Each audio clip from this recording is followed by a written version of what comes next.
Greetings, everyone. This is Rock and Roll Spot Connection with the weekly comic book roundup. So this week we got actually kind of a small roundup, in part because the shop that I get my comics at has not yet gotten their DC shipment for the weekend, so no DC books this week. Also, I'd like to announce that this month, at the end of this month, we'll be debuting a brand new segment.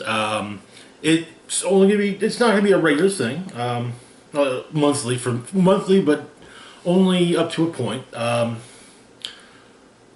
Called Beyond Report. It'll be focusing on what's going on with the goings on with the Spider-Man Beyond story arc, as there's going to be a lot to go into with that month by month, as we're getting 3 issues of Amazing Spider-Man plus a point BEY tie-in for at least 1 issue every month.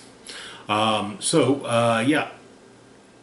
Also, this month's event recap videos, due to problems with shipping or whatever other problems there were, are delayed at least until late next week, as I do not have all of this month's tie-ins yet for either for Fear State or War of the Bounty Hunters, which means that yes, they will be coming out after next week's. They will be coming out after next week's roundup.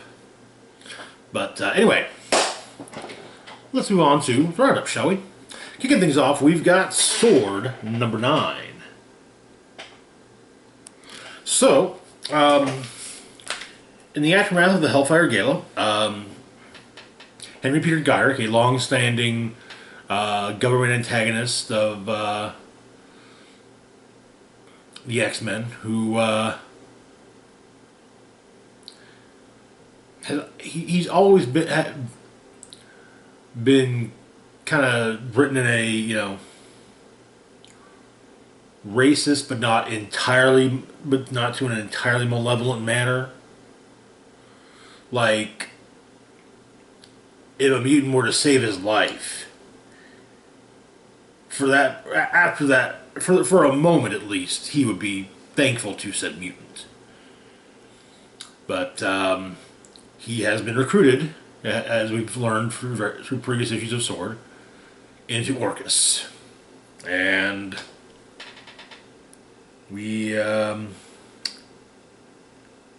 turns out he did a little bit of recruiting himself at the Hellfire Gala, likely on behalf of Orchis,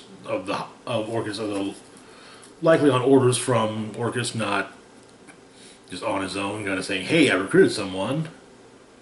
But anyway, who was it that Gyrick recruited?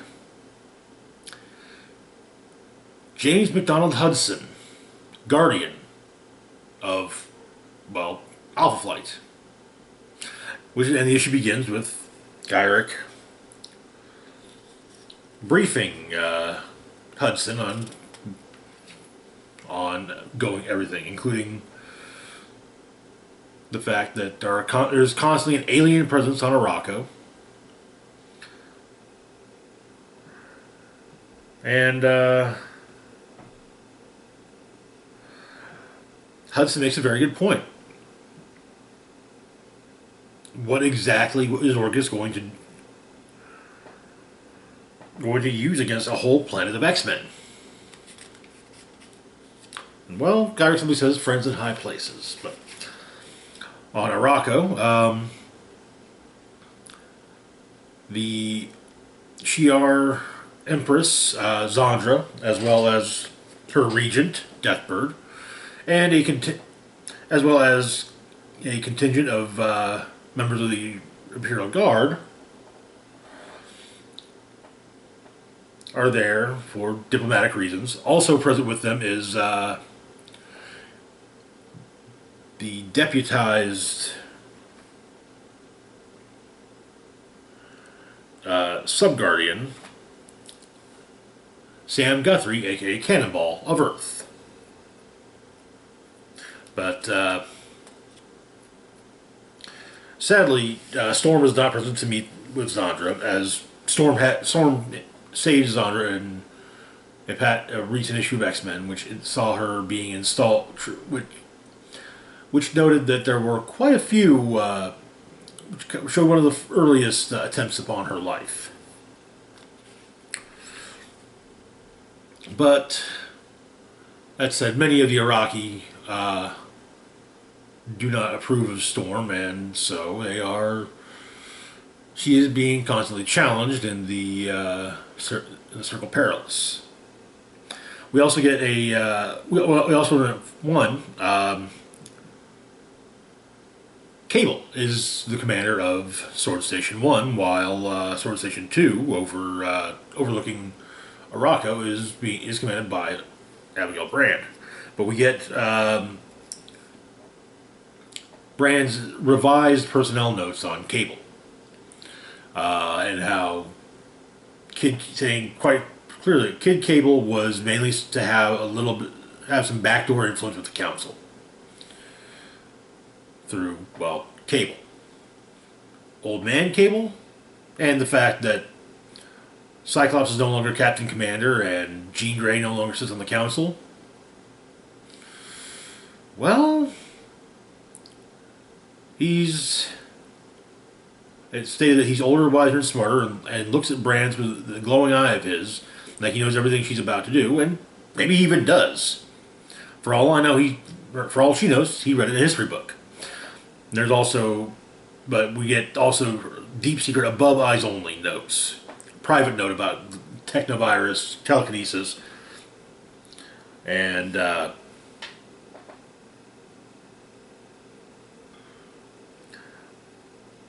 fact that his telekinesis controls his TO virus, which controls the telekinesis. It's a balance as delicate as a house of cards, and playing the right ace could bring the whole thing down on him.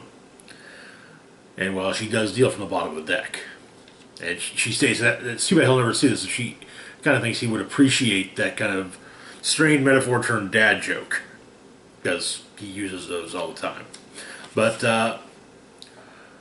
Brand wants to know how Cable's liking her old office, and he states that green's not his color, and he can't get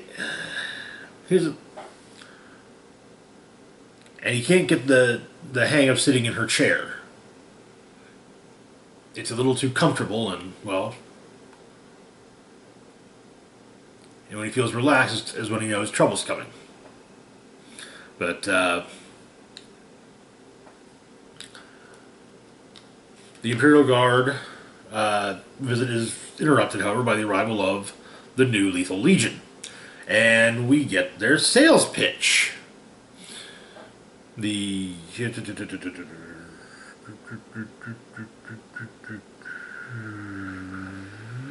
a whole thing about. Yes, this new Lethal Legion is genetically designed by presumably intergalactic corporation known as Orbis Stellaris. Consists of half-bot.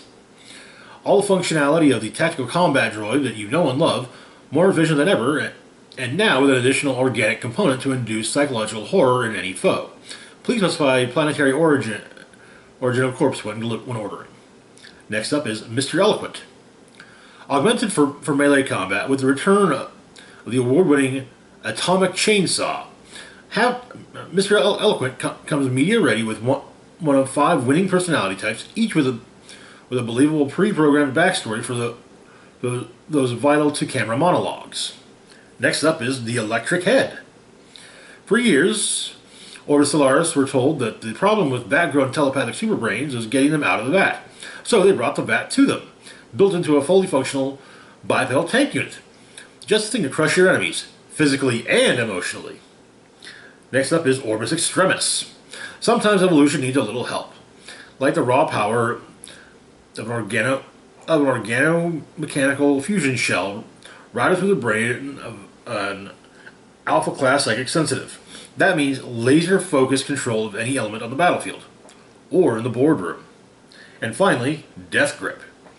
The emphasis on psychic combat doesn't mean they forgot the traditional pleasures of biological warfare. Death Grip combines next-gen necrotic bacteria with uploads of Kree, Zendarian, and Centaurian unarmed combat styles for the perfect one-touch kill. And yeah, they promptly attack the Imperial Guard with Deathbot taking down Fang rather promptly. Electric Head pretty much completely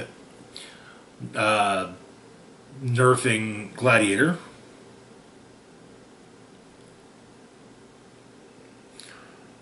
Mr. Eloquent cuts a hole in Neutron.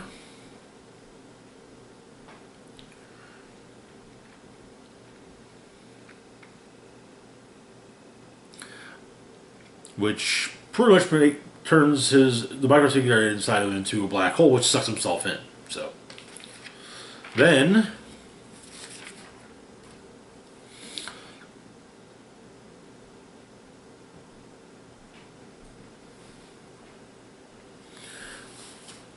Orbis Extremis turns random against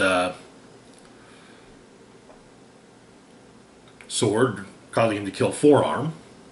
And almost putting him up against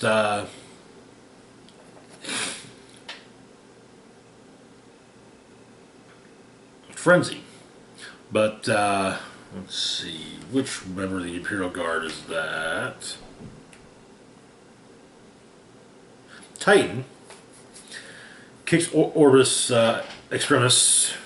He's watched soccer a few times, kind of likes it, but kicks her away before Death Touch kills him, poisons him.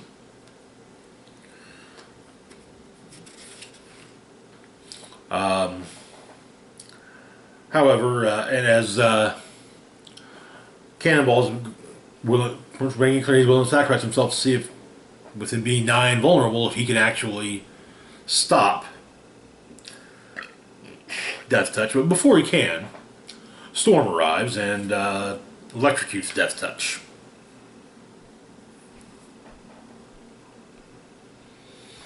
And it turns out that the Lethal Legion are being monitored from elsewhere and were hired, in fact, by Gyrick. Guardian is surprised to see that, well, the Gyrick would hire aliens.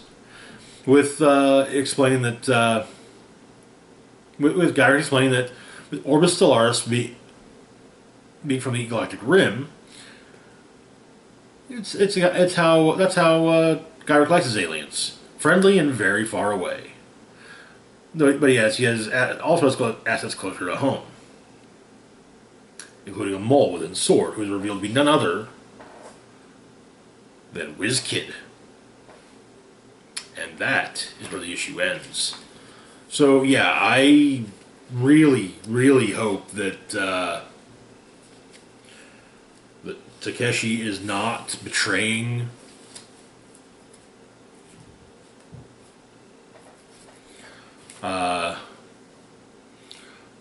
Krakoa. He's just giving the illusion of doing so. But good issue. Sword's been great pretty much the entire time. The last Annihilation had some lag. Actually, even no. You know what? Last Annihilation actually worked out well because it gelled with the rest of the books in the story because same writer. Even the King in Black. There's your one kind of it's that was kind of a that was seems to be feeling kind of strained. That said, I was surprised that WizKid ended up being the mole within Sword. I figured it would have been Mentallo, but well, that seems much more Mentallo's thing. After all, Mentallo can be bribed. Moving on to our next book, though, we've got Wolverine number 17. So Wolverine 17 brings back Jeff Bannister, our Wolverine's ally within the CIA. The majority of the issue is a note from Bannister. Apparently, though, he saw Dolores Ramirez, who's the head of the X-Desk. We last saw her in Madripoor attempting to buy Maverick, as well as any other mutant-related items she could at a private, mostly underworld auction. But in the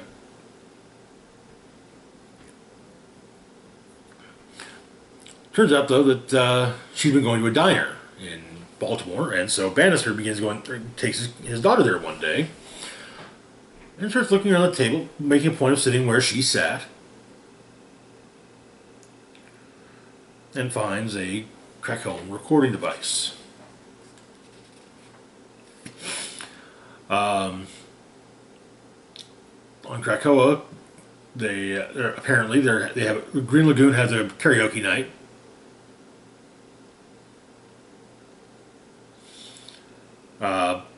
Blob sings a modified version of Babaran. Pyro sings a modified version of We Didn't Start the Fire. Jean and Storm sing Unbreak My Heart. And Maverick sings, I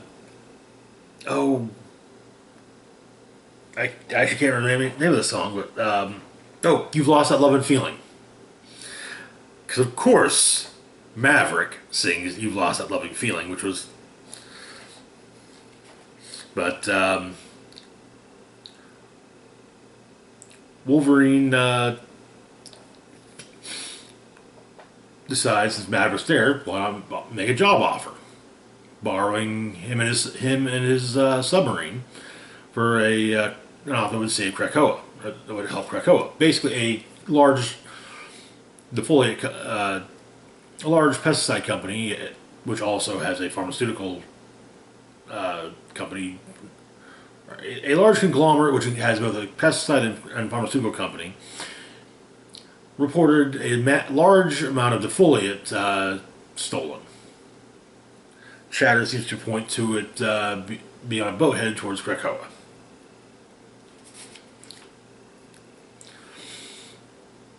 But back with Bannister, we find out that since wrapping the job that him and Wolverine worked on, and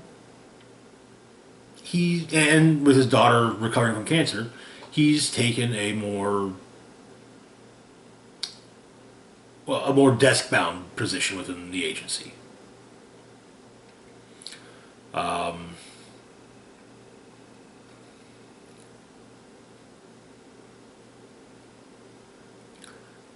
And he picks up some chatter. No, he listens to the Krakoan recording device. And it seems to have the conversation, among apparently others, between Maverick and Logan. There's also a transfer of a cellular transmission from a cellular transmission to a burner phone. Someone basically, somebody made a deal for information on Krakoa.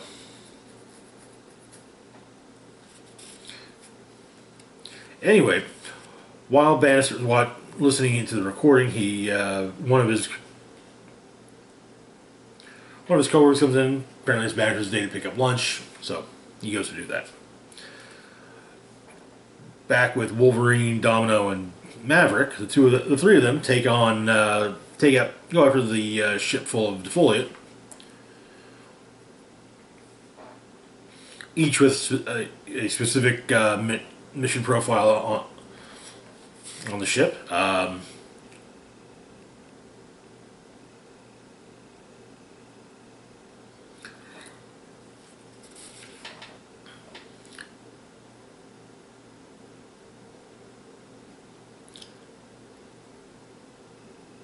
But they do what they they can, but however, Bannister returns from picking up lunch and only find everyone in his office dead. And so he's on the run with his daughter.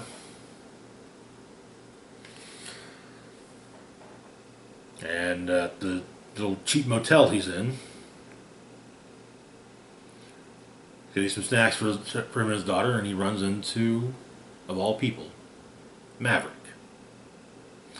We ended with a field report from Wolverine, talking about how Logan talking about his system with Jeff. They hang out, they hang out and talk, and talk over beer. Get more info about how Jeff kind of became more of a homebody after his daughter's recovery. But Logan went there for their beer and bowl session. Anyway, he puts it at the house. His lights were on. Back door hung on a hinge. 20 yards away, you can see the open cupboards in the kitchen and an overturned mattress in a bedroom. The sink of aftershave and armpits lingered inside. Every drawer was ripped open. Couch cushions and pillows were something pulled out. Paintings torn down. Carpet ripped up. Heating vents yanked and tossed aside. Clearly somebody was looking for something. But there was a beer bottle that Logan stepped over, and he realized that no one could do a neater yard than Bannister, so Logan cracked open the bottle and on a note. And that note was apparently the narration for this issue. And that is where the issue ends. It is not neat. It's good to see them picking back up on the Maverick thread, which it had pretty already. If it's unclear, Maverick is the mole, as he was hired by the X-Desk. Or he was put on retainer by the X-Desk, so after all, he can get to Krakoa. He after all, is a mutant. But that brings us to our next book. We've got Marauders Number 25. Now, an interesting point to make. Usually, when a book has a multiple of 25 issue-wise, it's a big deal. You've got a longer issue, maybe a gimmick cover, something special. This is just another issue, and I'm not complaining. I'm not. It's just it didn't even click with me until just this moment that, oh, this is number 25. Okay. Where we left off, the former owner of a ship that Emma Frost appropriated had seemed to be amenable to, or seemed to be open to a partnership, an intergalactic partnership with the Hellfire Trading Company. But he wasn't too open to it because he still spaced the Marauders. So we open with a quote from Ogun, from Ogun, Wolverine and Shadowcat's old sensei, to Kate Pryde. Well, the younger Kate Pryde went back. She went by Shadowcat. There is no stronghold that you cannot simply walk into. No warrior you cannot humble. You are a living weapon. I will hone you into the finest warrior this world has ever seen. And our space rider's name is Eden Rixio. Yes. So it seemed like the Marauders, with possibly the exception of Emma, were goners. They'd been spaced. However, Iceman used his powers, gathered up what breathable oxygen he could, as well as his teammates, and so they survived. Next, of course, it became keeping warm and figuring out what to do. Clearly, Lockheed and Pyro controlling flames from Lockheed wasn't going to cut it because that would just burn up oxygen. But they came up with an idea. for the purposes of propulsion, so they can catch the ship.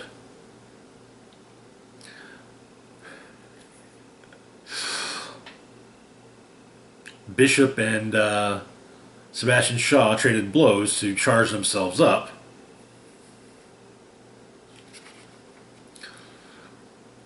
And Emma then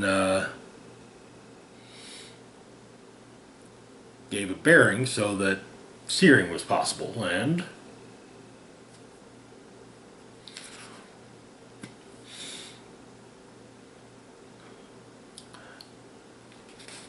Kate made her way aboard the ship.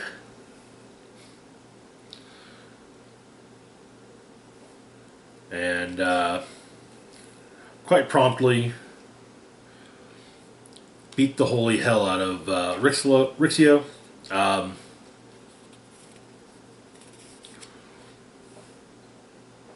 It turns out, though, that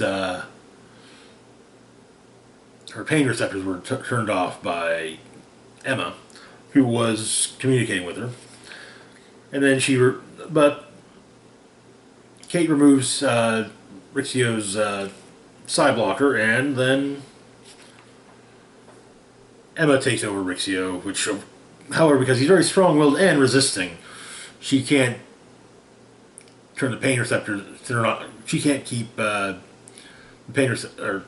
pain receptors turned off, and so yeah. But the Marauders arrive, and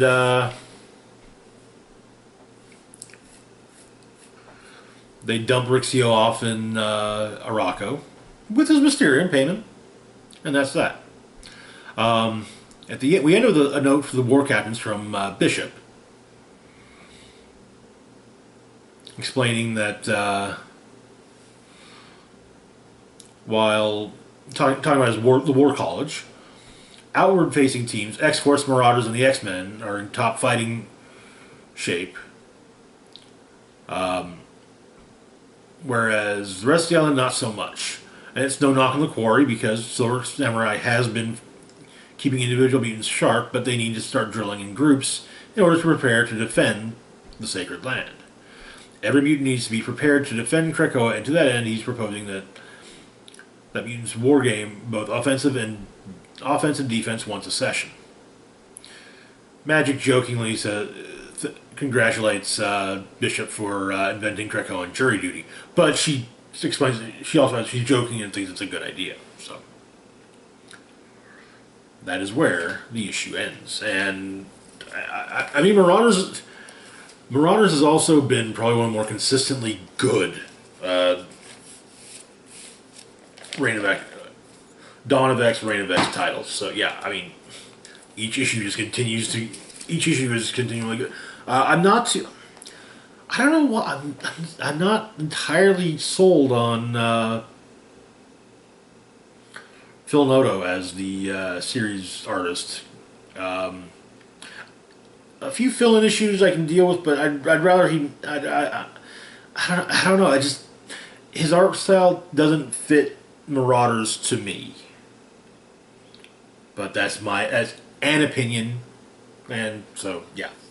Maybe it'll help. Who knows? Maybe if he ends up as the permanent artist, it'll grow on me. Anyway, moving on to our next book, we got Inferno Number Two. Where we'd left off, Magneto, Xavier, and Moira had plotted to do away with, or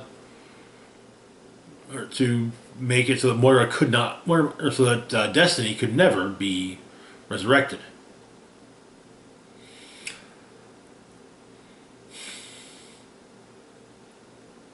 Which, however, somehow she was. And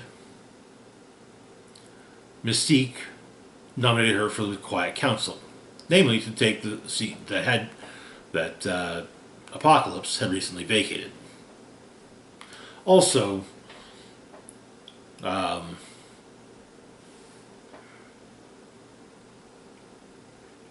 Orcus is continuing to plan more and more attacks. So we begin with a quote from Mega Sentinel, somebody's see what I really am. But the issue begins, flashbacks. So, Mystique impersonated Magneto, went to Island X, and rather than showing Magneto, well, what we thought was Magneto stealing, or wiping the Cerebro helmet, instead, it was Mystique taking it. Ever she then took a Blackbird to Bar Sinister, and took the form of Xavier, and asked for Destiny's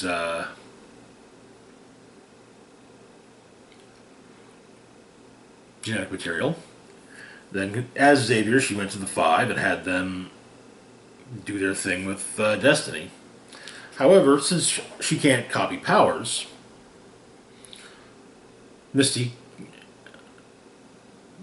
had Hope transfer Destiny into her body, and said that things are likely going to be very different going forward. So this is going to be, keep this, celebrate amongst yourselves. I must take care of this meeting. I have to, And Mystique welcomes her wife back. Sadly, though, first off, so before her death, way back in the day, Destiny was actually an old woman. However, Mystique told the Five to bring her back at the age she had been when they met, so she's now a young woman. But it apparently took 4 weeks for Destiny to recover. Suddenly being inundated with so many varying timelines worth of futures.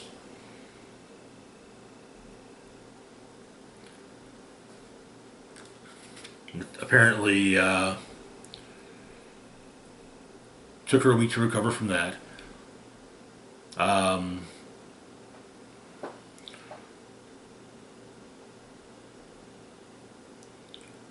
But she asked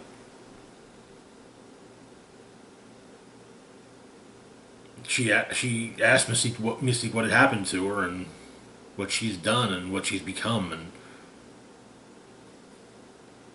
the question actually kind of broke Mystique.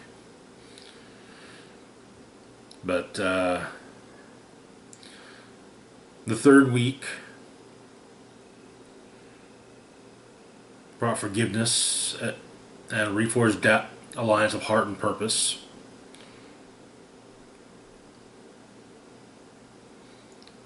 And the fourth week brought a plan and a vote.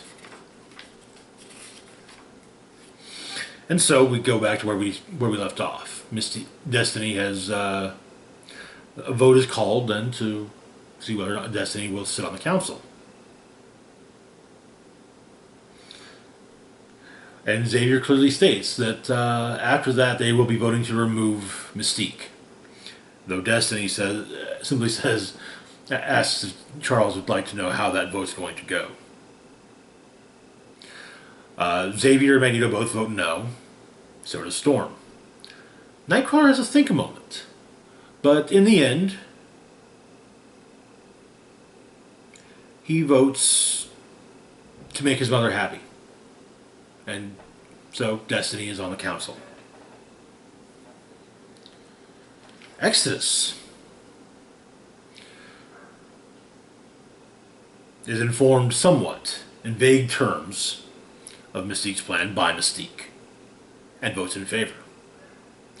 Mystique then goes to Sinister, who seems to imply that he's well aware that he did not give Destiny's genetic material to Xavier, but rather to Mystique. Of course, Mystique denies knowing at all what he's talking about. But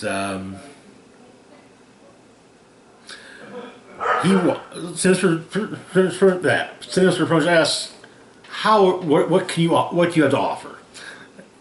He's like, convinced me to vote to go along, and she simply states that the great men don't want him to go along with her,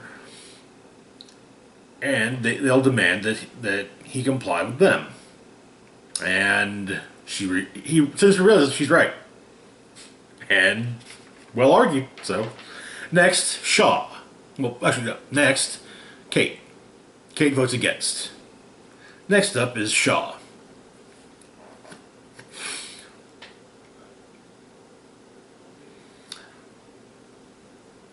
Mystique convinces Shaw to vote in favor by telling him that she knows for a fact that Emma will vote against.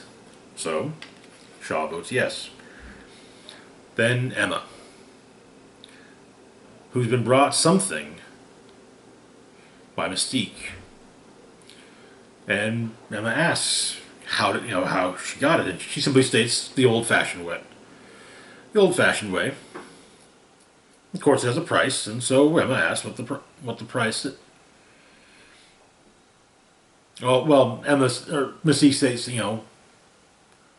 what would you give for it? To which Emma says anything you want, and so Mystique says that there's going to be a vote for the next council meeting,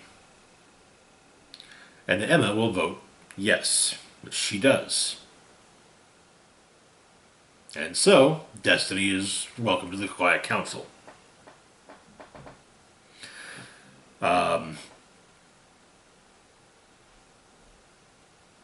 Destiny then basically tells Magneto and Xavier that it reminds them, there was supposed to be another vote, or would you,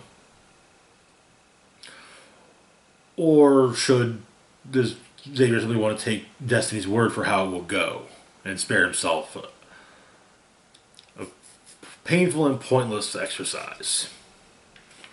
So that's that. On the Forge, they're working with a translocation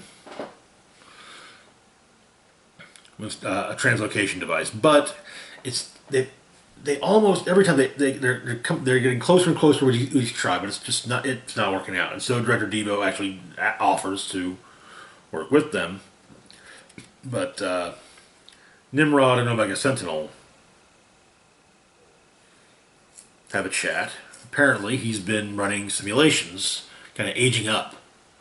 Well, he's only been active for a few weeks, so he's been, like I said, running simulations. Which Nimrod says is efficient. But she says to him that she needed to. She was. Omega Sentinel explains that she's been waiting for Nimrod to get to where he needs to be, which is here and now, she thinks, so that he can look at her and see what she really is. Moira is, of course, beyond incensed that they not only did they fail to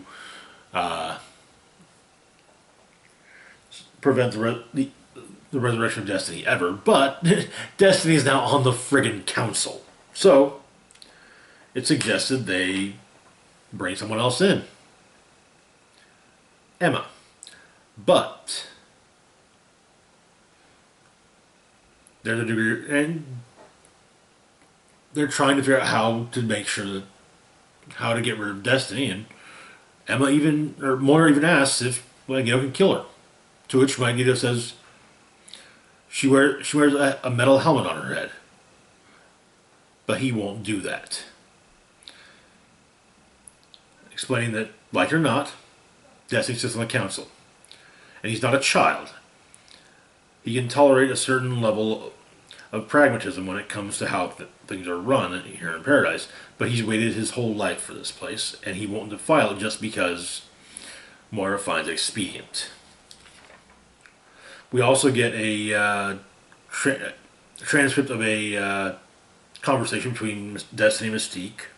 Destiny asks about how many times she's died, and Mystique saying she doesn't even know for certain because of the way the protocols work. So she's probably especially seeing as how Xavier controls the mind that gets put back into the bodies. And Mystique states that if she was asked to bet on it, she wouldn't hesitate to put all her money on her being used and manipulated to a much greater extent than she knows. There's also an express mission log from Sage about the Paris Safe House Gateway. Threat alert level 4 recon activated. Force protocols on standby. With a report that Orcus observation team standard upgraded to alert status. Full team deployed after detection of anomalous gate behavior. Force protocol triggered mirroring mutant observation activity. Strike team on standby. But then there's a Xavier override stating decrease observation, no threats, with all reports redacted. And Sage has launched and she discovers this, and she leaves her ops module. Only it's not Sage, it's Mystique.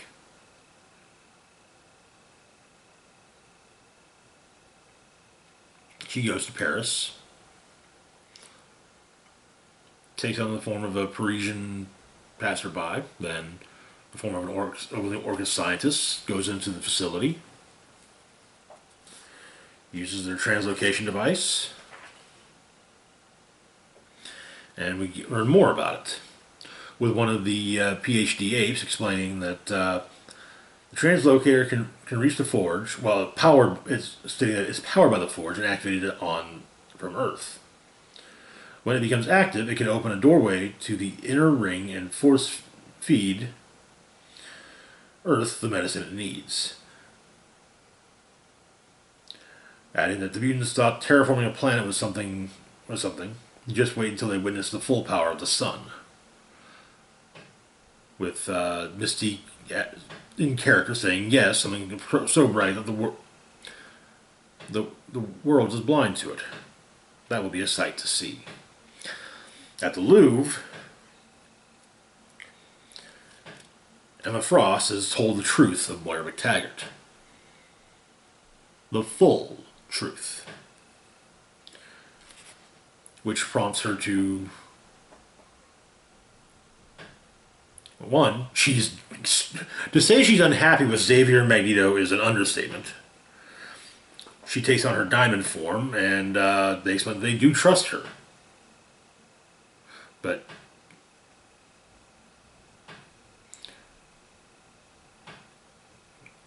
Moira does state that, Emma is the first new addition to their little group.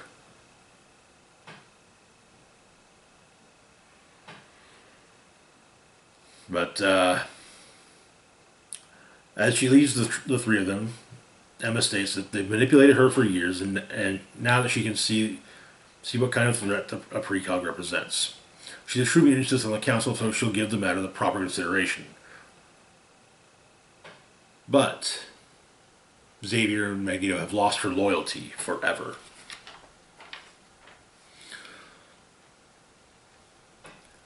And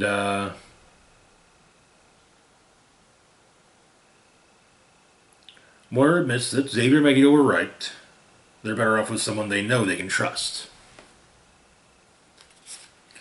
And so the issue ends. But the issue begins with another quiet council meeting.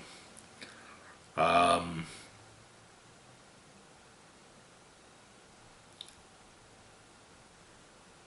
mutant is being... another mutant has been suggested for the council.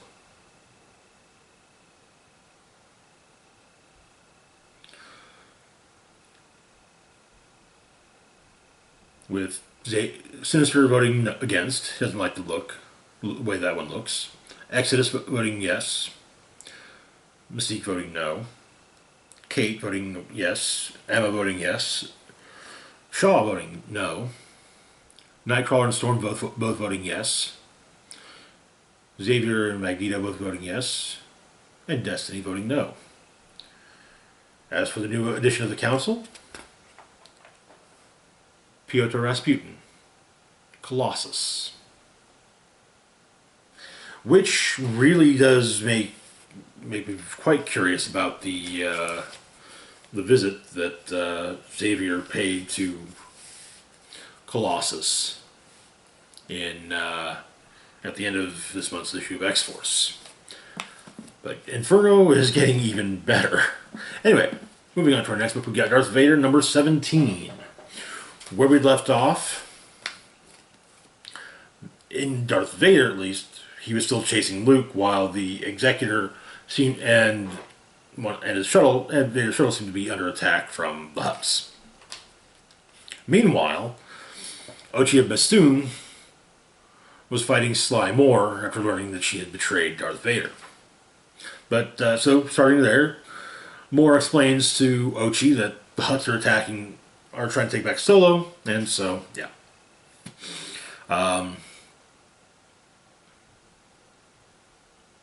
But Ochi says, yeah, well, he's going after the Skywalker kid, and that's the only reason he wanted Solo anyway. So it seems like it'll work out. But as mentioned in War of the Bounty Hunters number 5, the Emperor at least tells Admiral Piet to pass along his wishes to Darth Vader, and so Vader breaks off his pursuit of Luke to handle the Hutt's treachery personally. He kills the Council. He kills the Hutt Council and wipes them out completely. The ship blows up, and because Boku had a droid that was basically set to set off a massive explosive within the ship. However, as it was exploding, Vader wrapped himself in chunks of metal and survived falling to the planet's surface. Sly Moore is taken prisoner for conspiring to help Skywalker escape, with her stating that Vader meant to kill Skywalker. The Emperor wants him alive.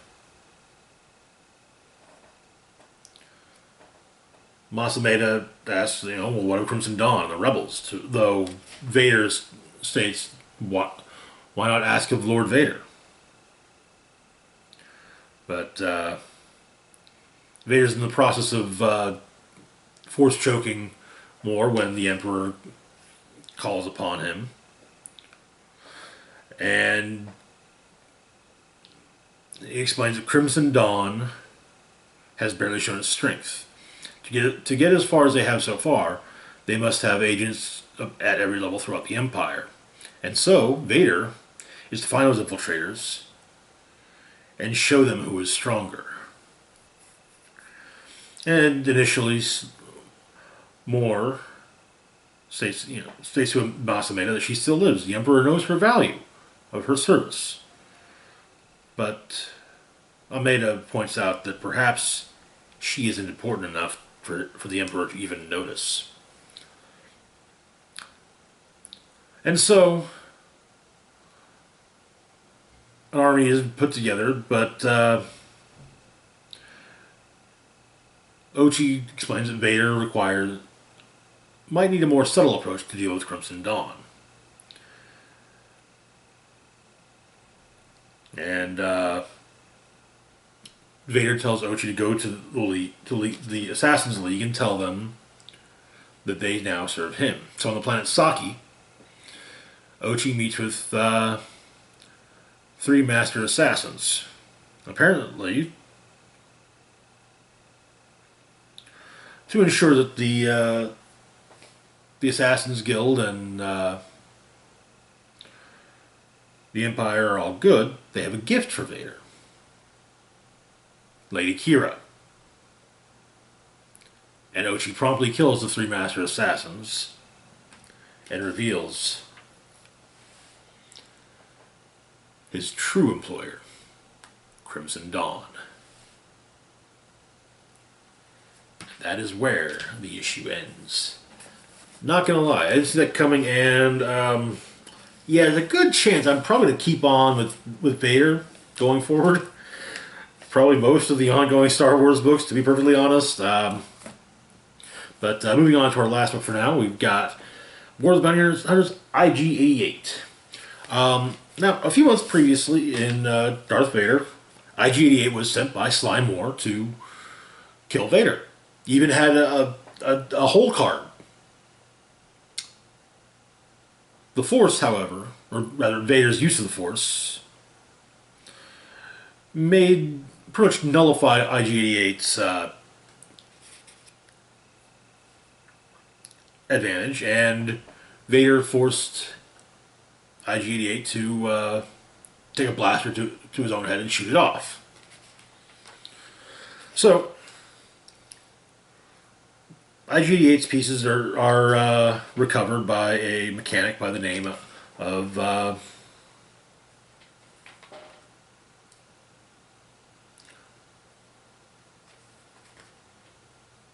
RB-911.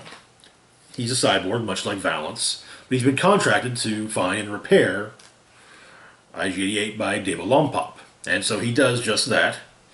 Then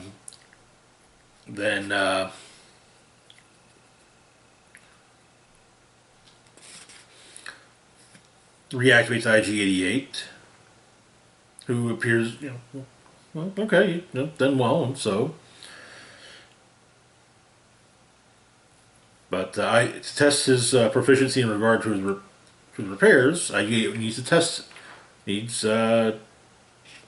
to test them, and so kills RG-919.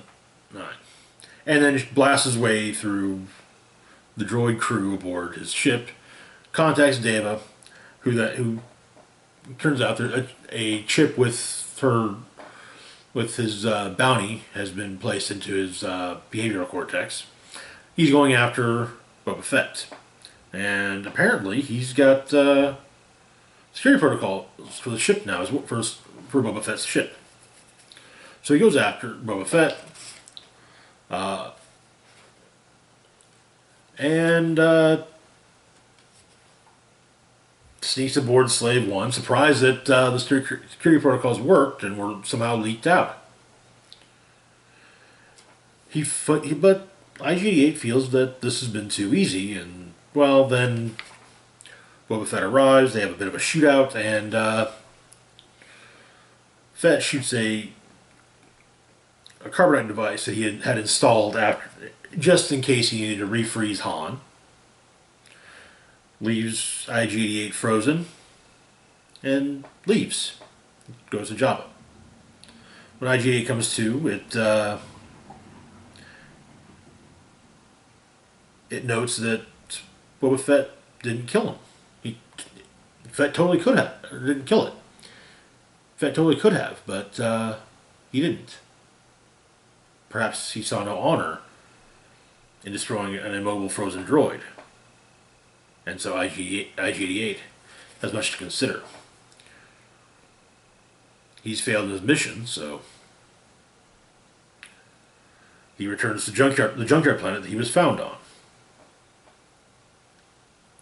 And while RG-919 restored and improved IG-88's functionality,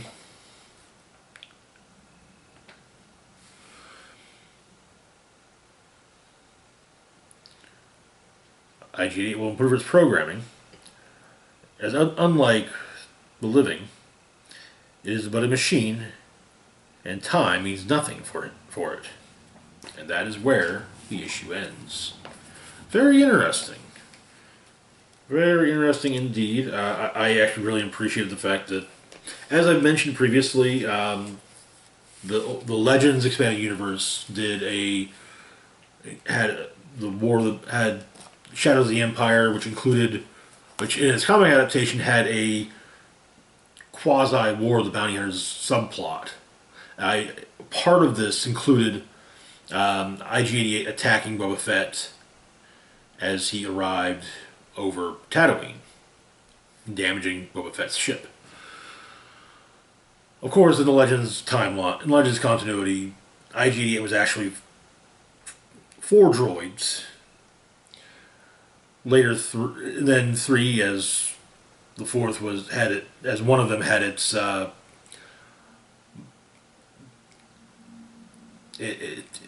its programming uploaded into the central computer core of the second Death Star. But little one by one, the various IG-88s were picked off. But yeah, that was very interesting. I guess I found my jumping on point for the Marvel Star Wars comics after all. It's a bit earlier than I was expecting. But anyway, that's it for now. As always, feel free to like, share, and subscribe. Links to my Facebook, Twitter, Patreon, and PayPal can be found in the description box down below. This is Rock and Roll Spock signing off saying, live long and rock hard.